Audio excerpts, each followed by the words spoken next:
कवी व त्यांची टोपणनावे. कृष्णाजी केशव दामले यांचे टोपणनाव आहे केशवसूत. राम गणेश गडकरी यांचे टोपणनाव आहे गोविंदाग्रज. विष्णू वामन शिरवाडकर यांचे टोपणनाव आहे कुसुमाग्रज.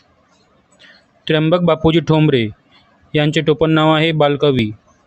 शंकर केशव कानेटकर यांचे टोपणनाव आहे गिरीश.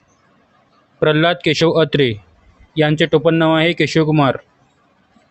आत्मारावजी देशपांडे यांचे टोपणनाव आहे अनिल. दिनकर गंगाधर केळकर यांचे टोपणनाव आहे अज्ञातवासी. काशीनाथ हरी मोडक यांचे टोपणनाव आहे माधवानुज. विनायक जनार्दन करंदीकर यांचे टोपणनाव आहे विनायक. यशवंत दिनकर पेंढारकर यांचे टोपणनाव आहे यशवंत.